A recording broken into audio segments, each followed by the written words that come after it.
Welcome in, everybody. You are listening once again to the Authority Podcast on the B Podcast Network. Thanks, as always, for being with us. Today, we are going to talk about a lot of great topics related to student-centered learning environments, co-designing learning, and more. My guest is Kyle Wagner. Kyle is the founder and co-learning experience designer for Transform Educational Consulting Limited, an organization that empowers forward-thinking schools and educators to create globally, socially, and emotionally aware citizens through project-based experiences and 12 shifts for student-centered environments.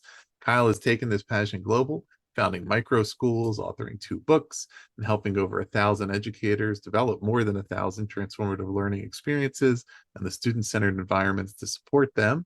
His new book is Where is the Teacher? The 12 Shifts for Student-Centered Environments. That's what we're talking about today. Kyle, welcome to the show. Thanks so much for having me, Ross.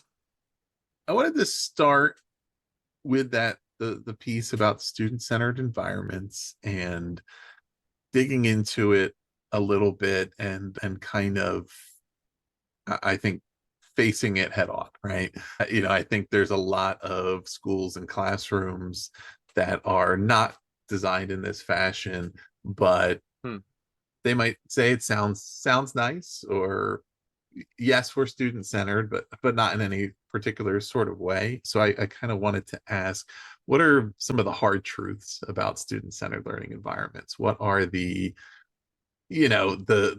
hard realities that educators need to look in the mirror in determining, are we really committed to taking the steps to create the types of student-centered environments that we're going to talk about more in this episode?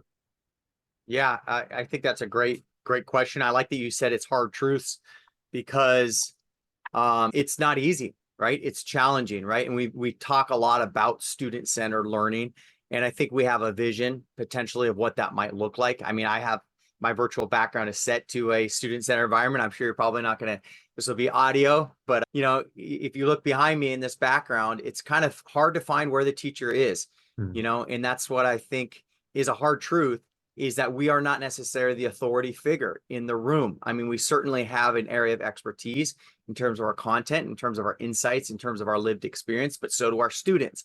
And how do we honor that? And how do we set up an environment that has them active, right? And that's what we want to see in a student-centered environment, not the teacher standing at the front of the room with a teacher desk and some kind of presentation they prepared and all kids doing the same thing, but kids doing different things, students being able to choose to a certain degree of autonomy what kind of work they're completing, having some choice and some say and voice in what they're learning, questions that they are coming with, the way that they actually like to work within the room. Most student-centered environments, it's very interesting. I've looked all throughout schools throughout the world, and you'd be hard-pressed to find a student-centered environment where all the students are sitting down. I mean, quite often, if you see this environment, we have chairs, but very, very seldomly are students wanting to use those. So I think the hard truth is for us as educators to realize that, yes, we do have an area of content expertise, and we do have some insights, and we do have a pathway that we want to create for students to get to the learning outcomes we'd hope to achieve. But we are not necessarily the central figure in the room. There's plenty of teachers, especially now in today's day and age with technology, AI at our fingertips. It's a matter for us to design the environments that allow for that to happen. Yeah. Can you talk a little bit more about what's difficult about creating student-centered environments, maybe practically and logistically, but maybe emotionally, maybe, in terms of that kind of release of responsibility and, in some of those aspects. But, for the educators who are thinking, I see the benefits of this, right? I see what this can do to enhance student learning. I want to do it. What are the challenges I'm going to have to work through to really make it happen? Yeah. I mean, the number one challenges that I usually hear are, hey, I got a packed curriculum. It's pretty intense. I've got some kind of pacing guide I got to be. I don't have that level of autonomy. So that's usually, a challenge that educators face. I think in terms of the actual classroom itself and how they set up that environment, maybe they have a very small space. They have already furniture that's kind of already been, purchased, that's already in there, that's, public school where you got these very hard fastened desks, that's going to be a challenge as well. I think the amount of time that it takes to plan the actual learning experiences themselves and different pathways for students, that does take a lot more looking at your curriculum than simply if you had a textbook and you're on a certain page, or you had some kind of pacing guide and you're going from lesson to lesson to get there. So these are definitely some of the challenges. I don't know if you wanted me to talk about how they overcome those, but these are certainly challenges that educators are going to face. The assessment model, right? They go, how do I assess this kind of learning if the students are going different directions and I have these learning outcomes I have to achieve? So, how do I still get to those outcomes, but have this kind of flexible space? So these are challenges that educators face.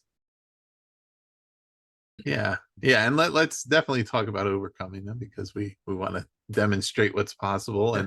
And there's a question that we often ask of students and about students and their learning goals, which is, what do they need to know and know how to do, right? And I think that question here we can apply to teachers as well, right? In the modern classroom, in the type of learning environments that we want to create, what do teachers need to know and know how to do? How might that be different from what they were necessarily taught in pre-service, right? Or what traditionally have been the role, and how do those competencies help them to overcome some of those challenges and create a new type of learning environment?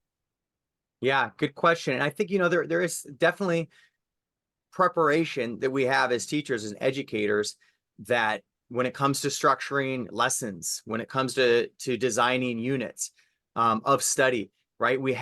I think most of us and most people listening to this have that understanding, right? You might organize a unit around a topic or some kind of theme or a particular chapter in the textbook. There's an outcome you're hoping learners to get to. There's lessons that you organize and activities to get to that particular outcome. I think the shift then is how you look at the organization of those experiences. Are we starting that with, here's the content we have to get through, here's some experiments, maybe if it's a science class that we're going to run, or here's some lessons we're going to go through, and if it's a language class, to get to that outcome of you being able to have a proficiency in this language. And I think the shift is looking at how do we restructure that so it's more inquiry based. It starts out with a bigger question, and there's a particular gap. You talked about the need to know, or the gap that maybe teachers need to know. There's going to be a gap in terms of what students need to know to answer that kind of big question. So case in point, one of the shifts that teachers are going to need to make is, how do you structure that kind of learning? There was a class that was doing a literature study, a novel study in The Great Gatsby. And the simple shifts that she made is, instead of saying, we're going to go through this, we're going to look at the themes and their, application to life, and then write an essay at the end, she just shifted to start out with a big question. Does the American dream still exist? And what does that look like in today's, modern society compared to what it was in The Great Gatsby? The kids then produced a podcast with each episode featuring a different community story, but relating it back to the vision that was presented in the novel. And all that took was restructuring around a big question, giving students a little more choice in terms of what they produce and, how they're sharing that work. So I think that's, to be able to design learning and make those shifts is one thing. And then the environment. So in this particular case study that I'm, referencing, how then, if you have that question, you have more choice, how do you design your environment so it's not just individual seat work and students doing that, independently, but in groups? Each group was producing a different episode of that particular podcast that they were creating. And, that's going to involve some writing, some interview questions, conducting the interview. She found out that some students had some background in production. And so, that's then creating these groups of tables as opposed to, individual seats, and then structuring how they're going about that experience, where the novel comes in. And so it's a little bit more dynamic, but you can still design things according to how we have what we have learned, when it came back to, teacher credentialing and getting our degree and our ability to lead classrooms. Yeah. Yeah. I'm wondering about the role of school leadership and the the relationship between school leadership and teachers. And I imagine like one of the potentially disorienting things about the making some of these shifts is understanding what is accountability, and just in not in the high stakes testing sense, but in the sense of what is the teacher accountable for doing, and how do I practically do that, right? And on Mm, one far end of the spectrum, the most traditional lecture based approach, which you would probably see more in a higher ed setting, although I'm sure it exists here and there in K-12, is I taught, right? I mm, taught what I was supposed to teach. Whether or not they learned is up to them. Whether or not students showed mm, up, whether they listened, whether they, right? And and again, like that's one far end. And then, as we move down the spectrum to maybe a purely student-centered way, it's like I've designed the environment, but I may, well, I don't feel like I'm teaching at all, or it's so different from what I'm used to. And of course there's a lot in between there, and a lot of things that teachers do to adapt to students and to really play a role in ensuring that students are having opportunities to learn and develop. But as far as like going about the process of designing that, as far as if leadership wants this to be the learning culture and wants it to happen, you know quickly and effectively, right? Wants mm, to kind of accelerate the shifts. How does kind of the leadership go about creating that culture, and then how does that help teachers like understand that they have clarity, and they also have support mm, in mm. going about doing things in a new way? Yeah. Yeah, I think that's a great question. I think those two words you use is clarity and support, right? Teachers, we espouse from a leadership soapbox a lot, like here's the new direction and gun ho, we're all going to go to student-centered direction or project-based learning or inquiry, whatever that is. And they don't necessarily have a pathway. And of course, it's necessary what teachers want. And also there's a disconnect between how we're assessing and measuring the outcomes and what we're asking teachers do. Because if we've got a standardized test at the end and we're asking them to give students more voice and choice, but yet we only have one way of measurement, it's not necessarily aligning. So I think leadership needs to have that clarity. That's why I think the framework, I can at least speak from that, has supported schools in having that clarity. And from a leadership perspective, it's a matter of saying, hey, what are we all agreeing to here? What are we wanting to achieve when it comes to outcomes? And you'd be hard pressed to find many teachers that didn't want students to show engagement and empowerment in the classroom, right? So I think once you agree on that higher level outcome, and then it's a matter of, okay, what's the framework to kind of get there? And so these shifts, one I talked about is moving from a content-based to inquiry-based approach. One's moving from independent to collaborative types of structures in your classrooms. One moving from a teacher audience to a public audience. One's about assessment. Is it all teacher assessed, or is there self-assessment, peer assessment? So once you have that framework of these shifts, it's a matter of, okay, which particular shifts do you want to target for growth within your own classroom? And, one school I'm working with, the leadership, that's what they said. Look, we're kind of going the student-centered direction. We're all in agreement to it. Everyone's like, yes. And they really appreciated having this framework. And teachers had autonomy in terms of how they went about doing that, but they had a framework that allowed for it. Even the math teacher who initially, was kind of pulled, kicking and screaming to this whole idea, as you find sometimes because it's harder, right? In math, maybe Mhm. math, you say, look, these kids definitely need a certain degree of competency in math that is harder to get if I just let my classroom loose. They said, look, here are the outcomes we have to achieve. Here's the assessments that we have to take, but turn that over to the students and have the students leaders in teaching each of these particular concepts.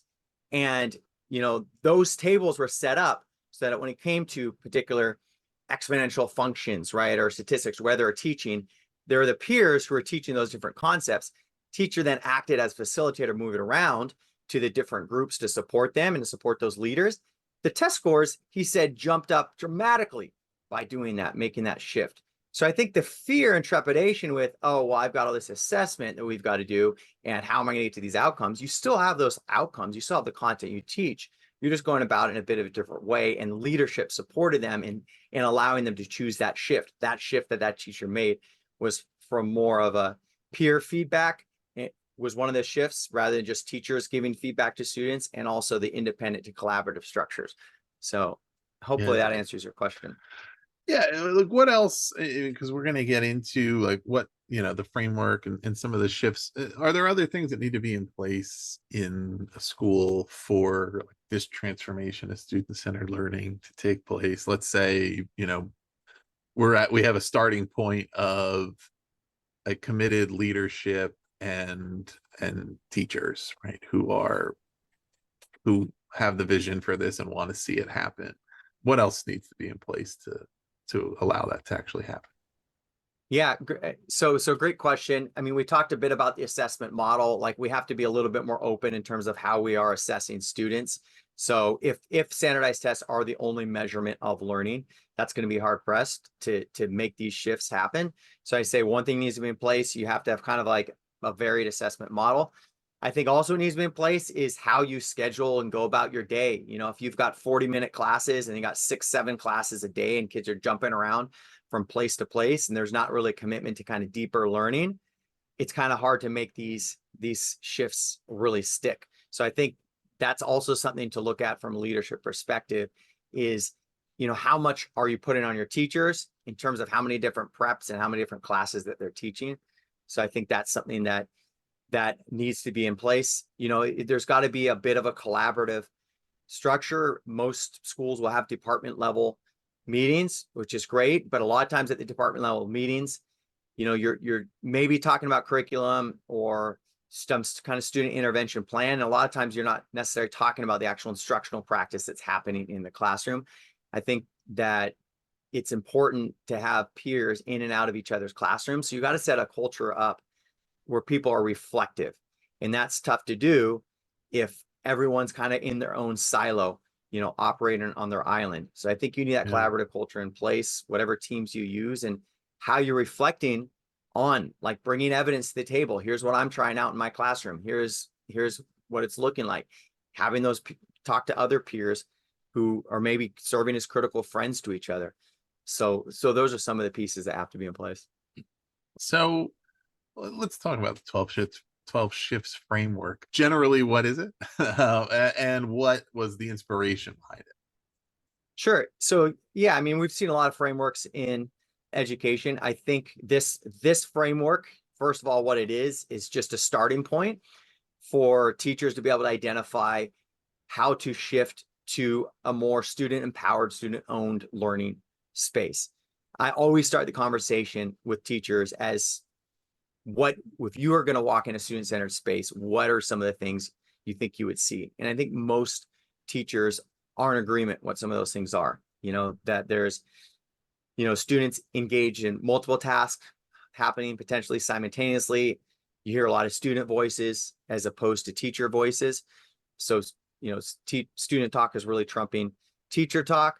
You also see students in terms of technology integration. That's just, you see some students who might be on a computer. Some students might be building something in the corner. Some students might be sitting in a small circle discussing something.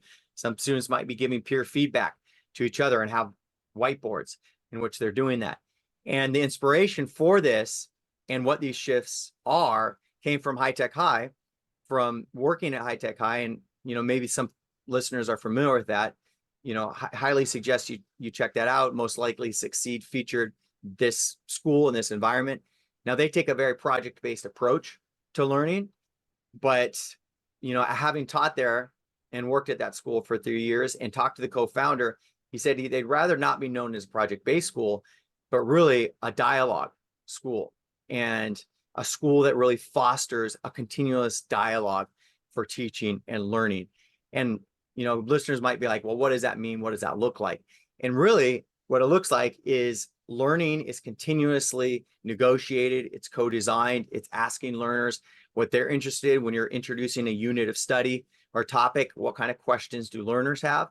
And I saw that every time I first walked into a classroom at High Tech High before I became a teacher there, I watched students working on a unit in year 6 in ancient Egypt.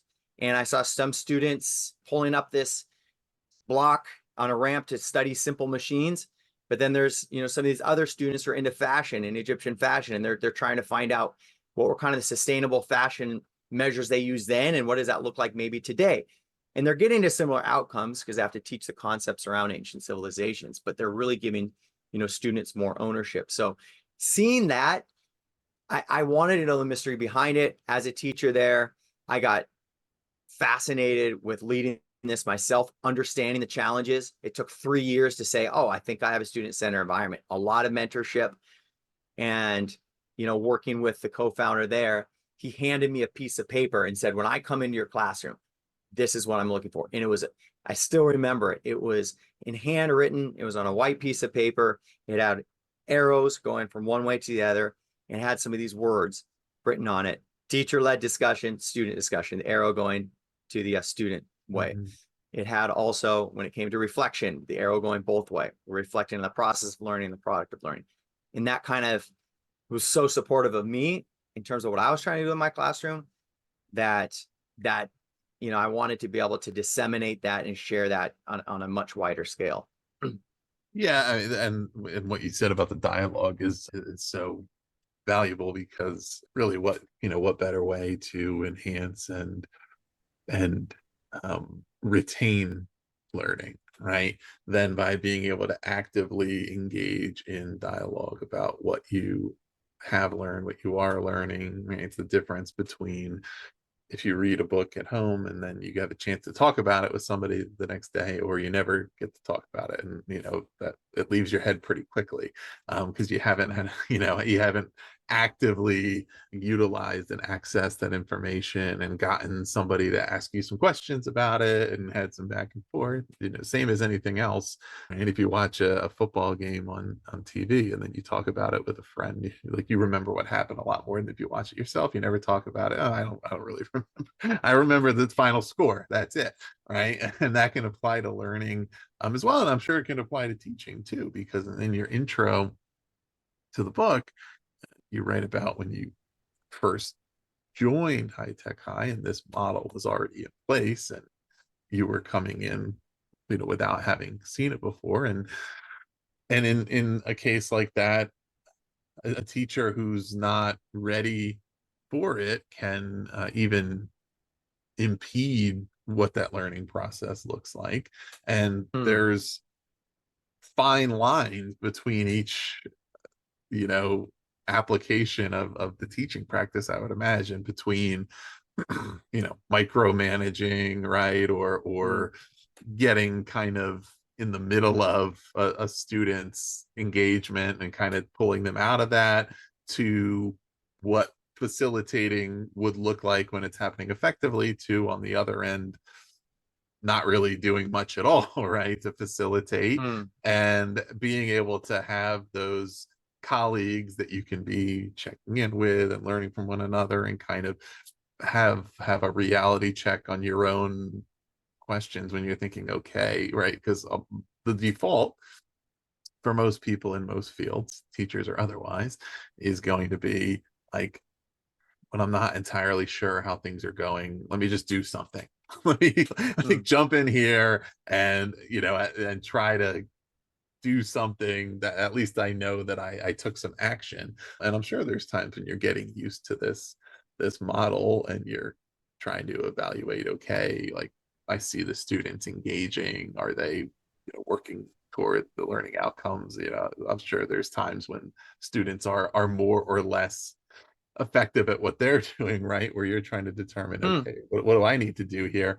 That dialogue, not only teacher to student and student to student, but teacher to teacher, can be really supportive to those times when you're trying to make those calculations about what's the best way for me to support this. Yeah. 100%. And what you mentioned with that teacher to teacher thing, it just doesn't happen enough at schools. We don't have enough of these professional conversations. I just ran one of these cohorts all year long. And I assumed, because we were doing strategies around each of the shifts, I was like, I asked them what was most beneficial.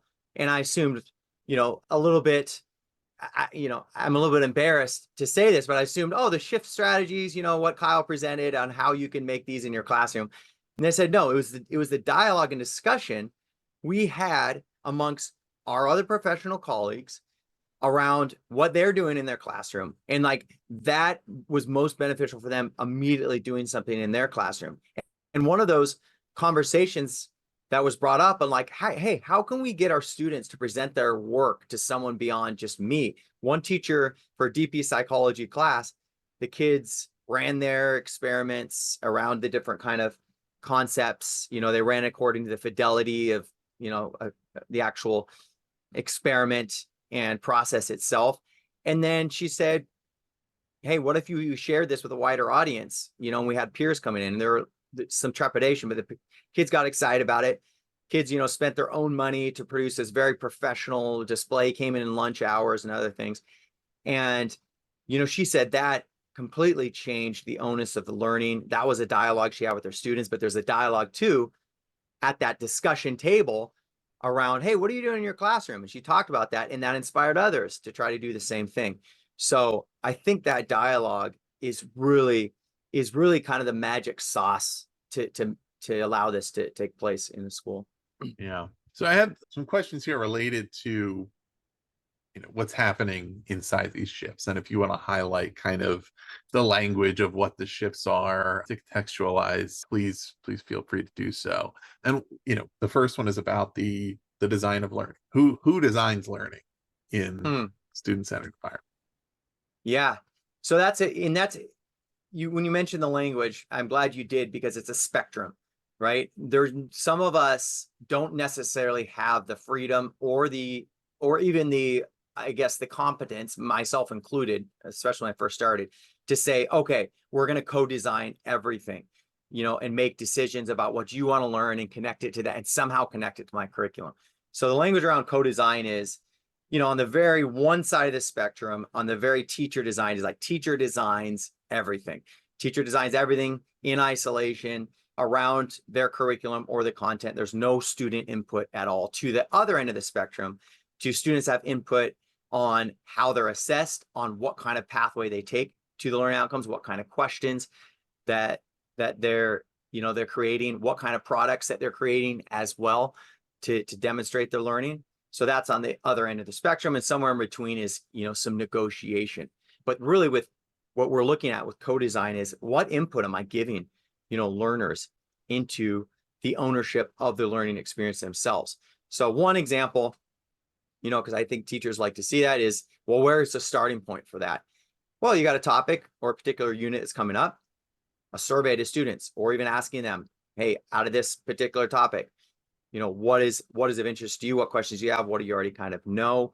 And a teacher did that with what she said was her most, this is her quote, hated standards. And it's not that she hated the standards, it's just that the kids didn't see application in their lives. And these were around ancient civilizations, which is hard for me because I'm a history guy.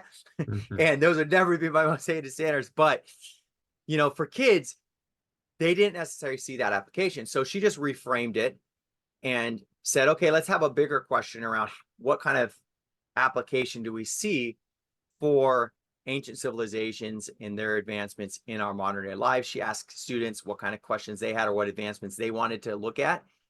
And immediately she said the engagement, the empowerment went up. Students were still getting into the actual components of civilization, but on a much deeper level. And that was simply by her just asking the students to give their input, so that's one way. Co-design could also look like, in terms of how students are assessed or how they demonstrate their learning, opening up to be more than just a presentation or an essay that they write or a test that they take, but giving them choice boards. One particular teacher, they were learning about habitats, and the students did not want to write about these habitats, even though that was part of what she was going to have them do. The students hated writing. So she said, well, what's some alternative you guys can think of? I know you're into Minecraft. And the kid said, yeah, well, we like Minecraft. Well, what if you, design the whole thing, this habitat in Minecraft, and then kind of talked through it? and they suddenly sprung to life. She said they're coming in at lunch to do this and after school. And they put together one of the best demonstrations of learning about habitats, but she just simply offered them a little bit more input in co-design into how they're showing, demonstrating their learning. So that kind of unpacks a little bit of what that shift is. Yeah. What relationship have you, you know, observed, heard about, talked about? I guess how does the co-design of the actual learning and potentially even the way it's assessed, but affect students' relationship to their learning outcomes? Like not necessarily how the outcomes change, right? Grades are better or same, worse. Okay. I mean, and it's great if they're better. But Hmm. it's like, there's a different relationship that people would have in two scenarios if one person won the lottery for $1 million and the Hmm. other person worked hard and earned $500,000, right? I mean, on the one hand, the one has more money. On the other hand, the other person had a different process to getting there. Like they're going to have a different relationship to that outcome, right? Then and so I'm wondering for students how it maybe changes the way that they understand and perceive the work that they did or the skills that they gained to achieve the outcomes they achieved when they are more deeply involved in that process. Yeah, no, it's a great question. I think you already kind of hit on it. I think we're in agreement that having that agency over the outcome is going to make you a lot more. I think you want to share it with more people. I've seen that with learners. They want to articulate what they've learned and the level of ownership over that outcome. They want to get it right. They want, and I don't, not necessarily right, but they really they're invested in the outcome. And there's these three components they talk about with motivation, because I think it's appropriate here. And what is going to motivate students? It's the same thing that motivates adults. It's the same thing that motivates everybody. Daniel Pink talks about it in Drive. And it's also talked about with self-determination theorists. Three components: competence, autonomy, and relatedness. Mhm. And you touched on one. When students have ownership over the outcome, the autonomy in terms of how they get there, that's going to motivate them. Competence, they've actually produced something that is worth sharing. That is something that is not like a one shot, like teacher gave me 30, 45 minutes to put something together. I put it together and I share it. No, they need to have like the level of competence where it's over extended period of time that they're able to develop something that really infuses something they're good at. I talked about that Minecraft. Kids were coming in many different sessions to really get that right. So there's that competence. And then relatedness. Is it related to the things they care about? Is it related to doing something that is of a bigger cause and giving them purpose? And also, is it related to us sharing together in creating something? So, I think that those three components are those three components that you don't necessarily have when a teacher's given an assignment or a worksheet or something else and asking the students to do something. You don't have the autonomy. Oftentimes you don't have the competence because they're doing 200 of these things, whether they're worksheets, dittos, quick questions and answers that the teachers devise. And then the relatedness, it's usually seat work, so those are kind of those three components that you get when you take this kind of approach. Yeah, I mean, I would certainly speculate that, with respect to long-term motivation and you know, sustained interest in continuing to use those skills and knowledge to build whatever comes next, that it certainly would tap into, a lot of those intrinsic motivation with as opposed to the extrinsic, right? If I just can kind of roll out of bed, show up in class, not really do any of the work, take a test, get an A, I don't really attach any value to that other than what somebody else tells me. So I've been told that A's are good.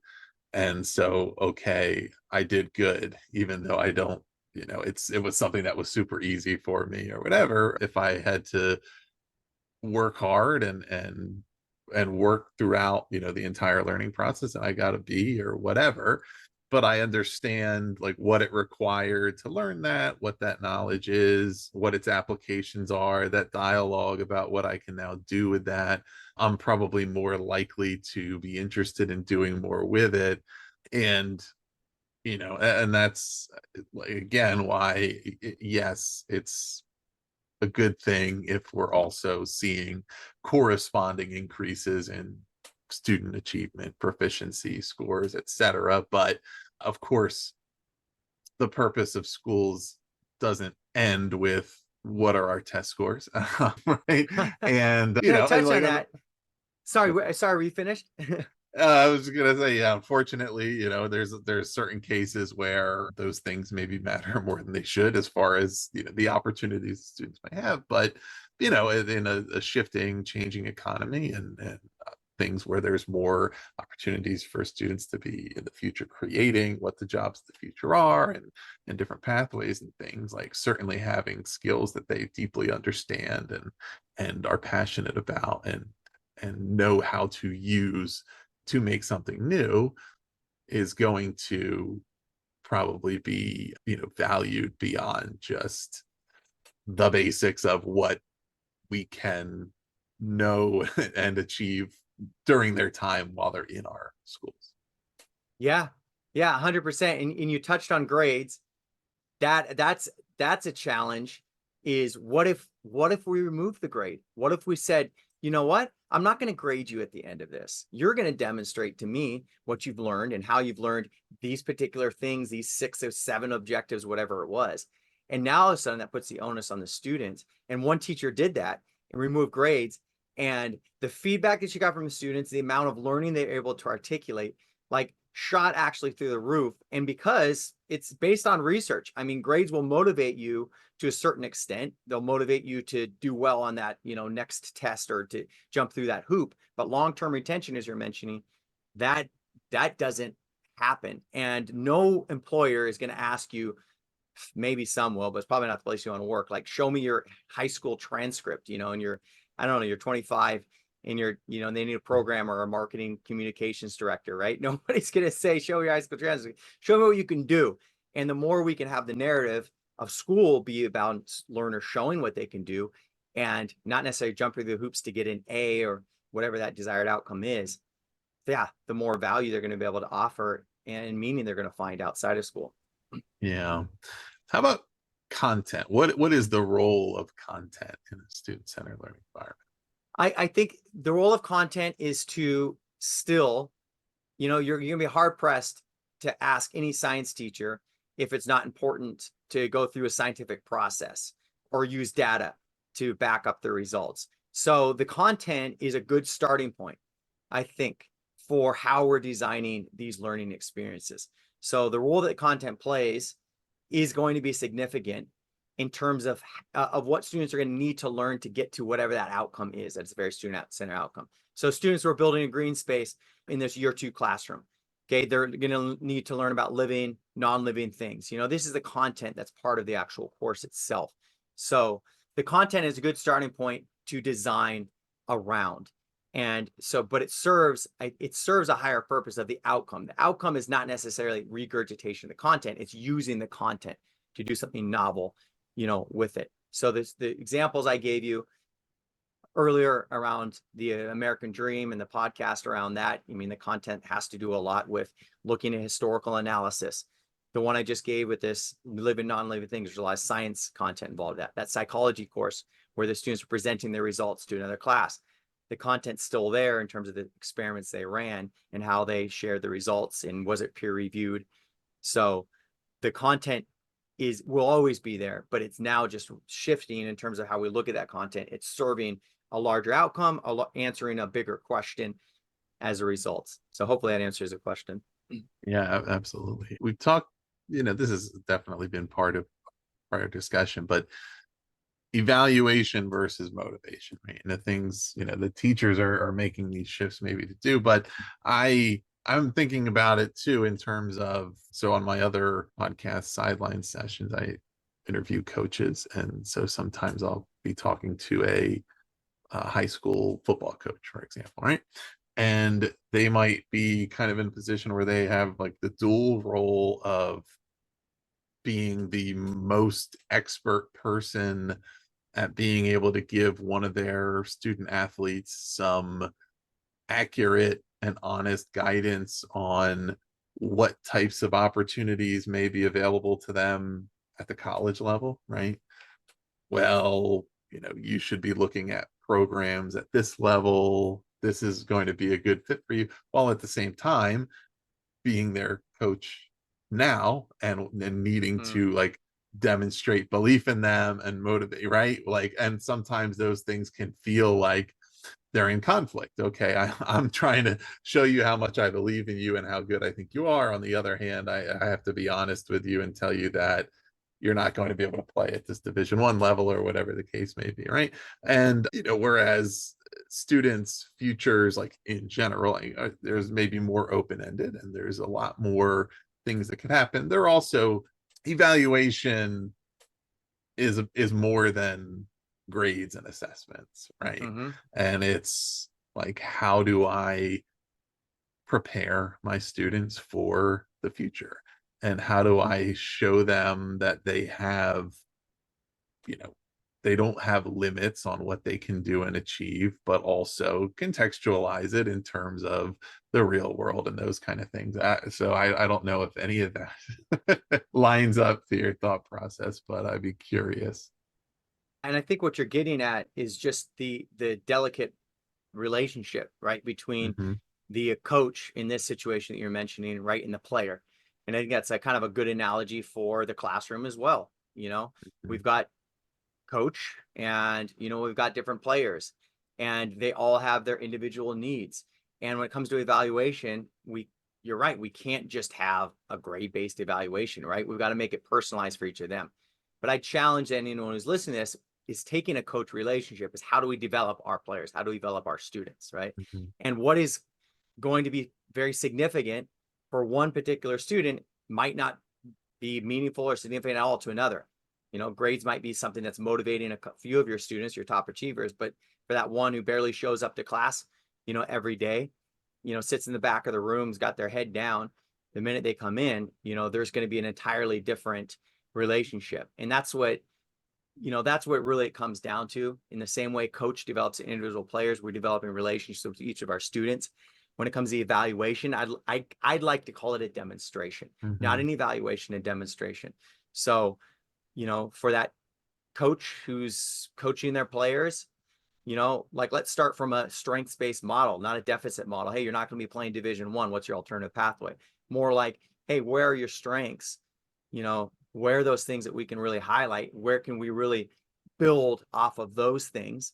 Taking that strengths-based approach with our learners as well. So, having that conversation with them.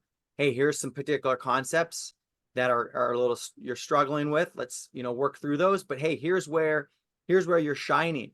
And I think that coming from that strengths-based place as an evaluation is really going to empower these learners, because it's the same way when it comes to outside of school. We're not necessarily working at our jobs. Like, I would never be an accountant. I'm terrible at that. Like, doing my tax returns every year, I begrudge it, And so I think we got to take the same approach in our classrooms as well when it comes to evaluation. Is more like, let's demonstrate in terms of what you are able to do and what you're able to show, and work through those strengths for those kind of things that maybe might be a little bit more difficult. Yeah, yeah. Now that I'm thinking in this mindset, I'm thinking of a different analogy to how something would be done in the sports world, but it's kind of how a baseball scout has grades the different skills of a player, and there's a present grade and a future grade, right?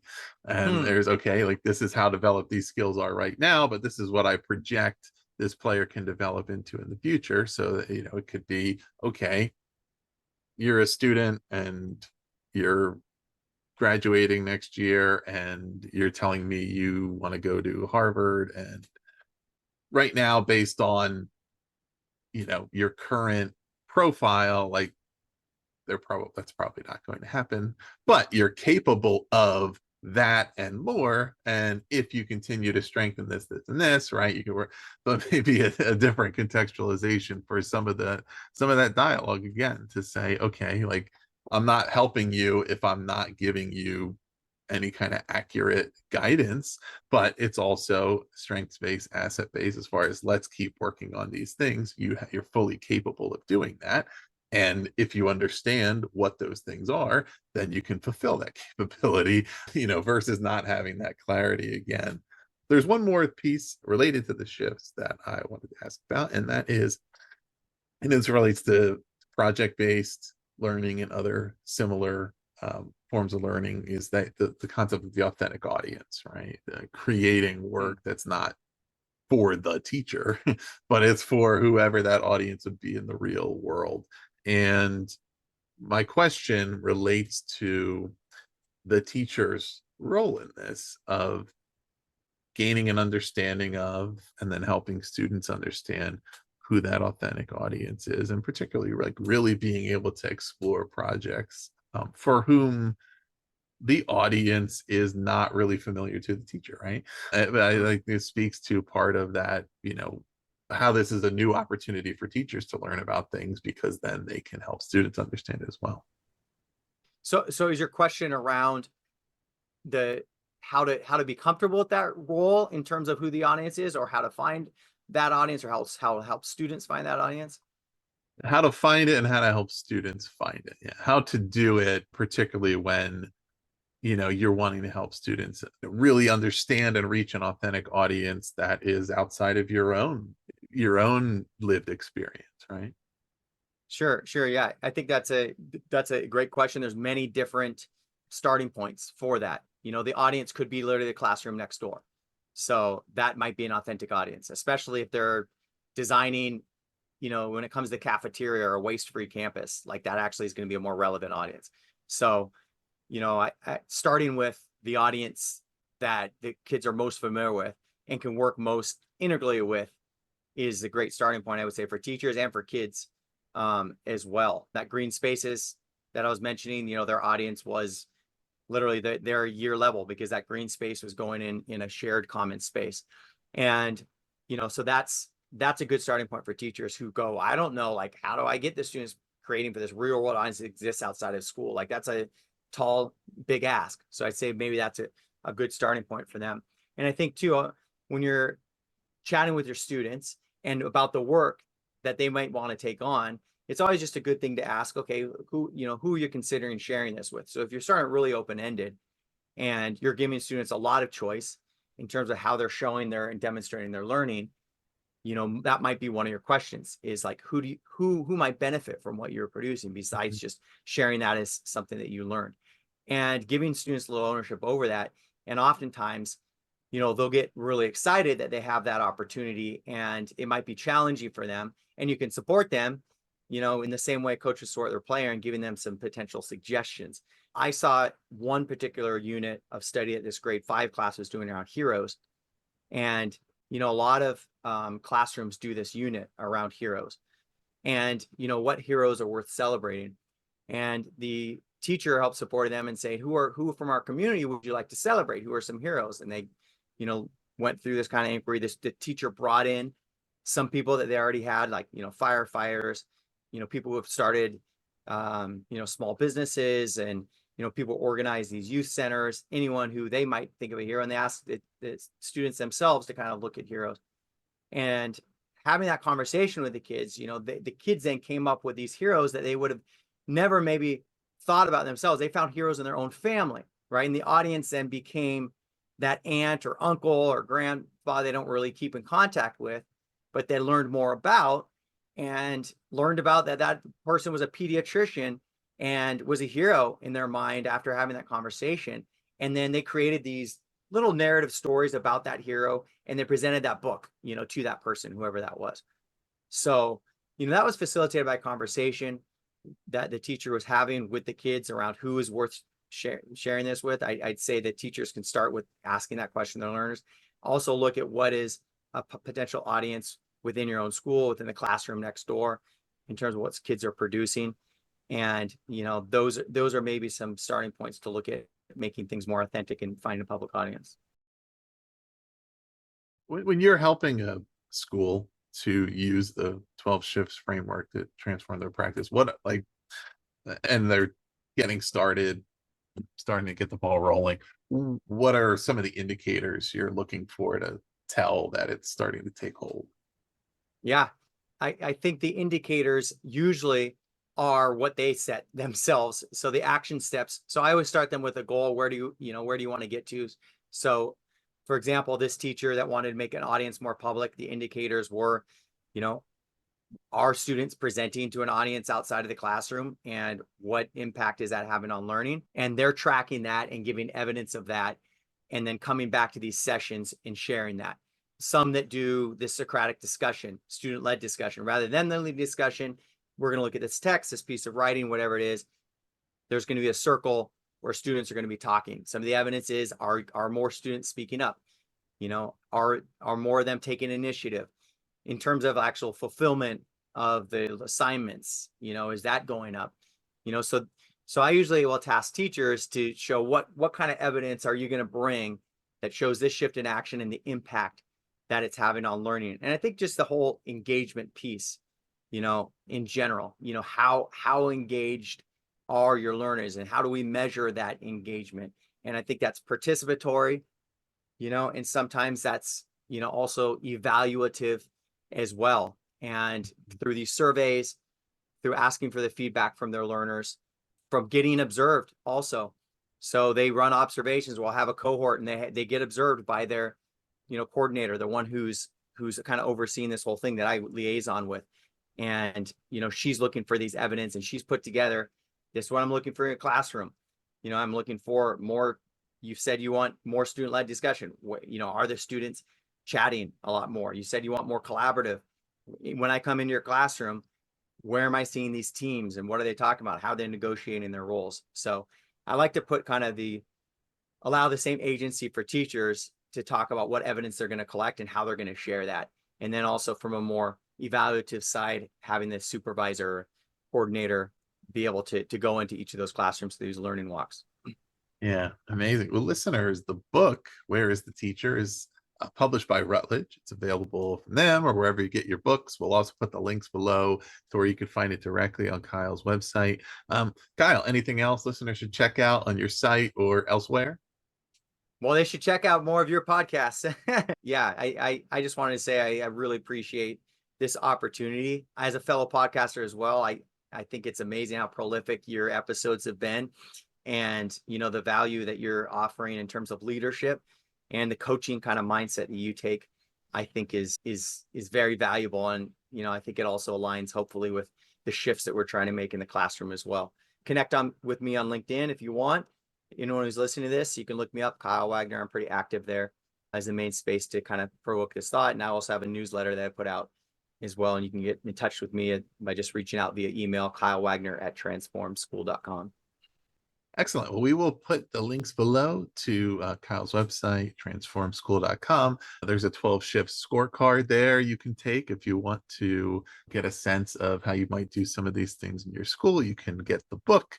You can learn about his other work, podcasts, and more. We'll also put the social media links. So listeners, check out all of that. We'll make it very easy for you. So just go below and click. Please also do subscribe to The Authority if you're not already. We will continue, as Kyle said, prolifically to bring you more episodes. You can even let me know if you want it to be less prolific. If this is just too much, send us a note. But we'll continue to talk to lots of great educator authors and authors in the leadership realm. Please also do visit bpod.network to learn about 40 plus shows in the network designed for school leaders, teachers, special educators, parents, and a lot more. So do check that out if you're interested in finding more content. Kyle, thanks again for being here. Thanks so much, Ross, for having me.